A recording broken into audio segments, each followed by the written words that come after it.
बंदरगाहों और जहाजों पर लगातार हो रहे हमलों के कारण यूक्रेन और रूस के ग्रेन शिपमेंट्स प्रभावित हो रहे हैं और इसका असर अब ग्लोबल प्राइसेस पर साफ देख सकते हैं।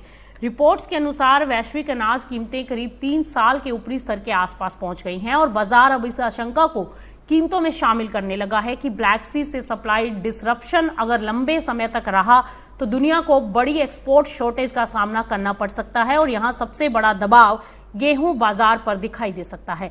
कहा जा रहा है कि ब्लैक सी से गेहूं की सप्लाई में लंबे समय तक रुकावट का असर कच्चे तेल पर हॉर्मुज़ स्ट्रेट संकट से भी ज्यादा गंभीर हो सकता है।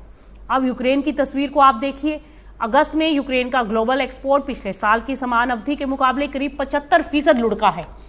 ब्लैक सी पोर्ट्स के संचालन में आ रही बाधाओं ने एक्सपोर्ट फ्लो को पूरी तरह से डिस्टर्ब कर दिया।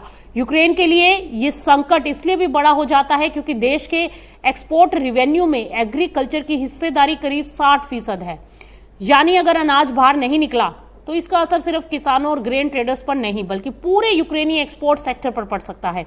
दूसरी तरफ रूस से भी ग्रेन शिपमेंट्स में बड़ी गिरावट आ सकती है।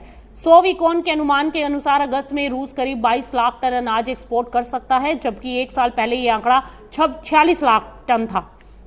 यानी उसका एक्सपोर्ट अब आधा रह गया, आधे से भी कम।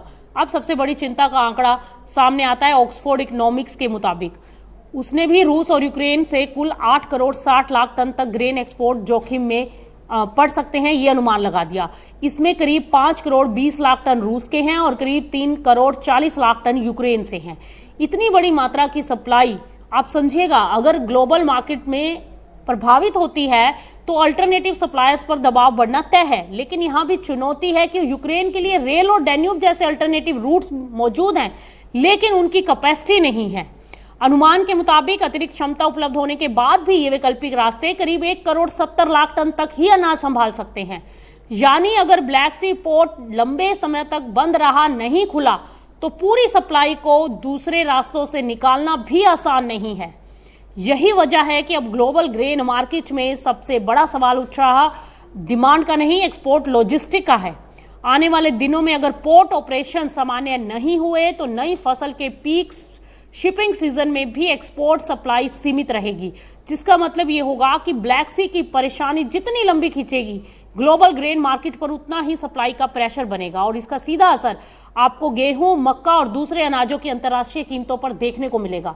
यानी कि रूस यूक्रेन का ब्लैक सी संकट अब सिर्फ एक क्षेत्र की समस्या नहीं है, इसका असर अब पूरे ग्लोबल ग्रेन प्राइसेस और पूरी दुनिया की फूड सप्लाई तक पहुंच सकता है। अब नजर इस बात पर बनाकर रखेंगे कि ब्लैक सी पोर्ट की स्थिति और आने वाले हफ्तों में ग्लोबल ग्रेन प्राइसेस की अगली चाल कैसी रहती है।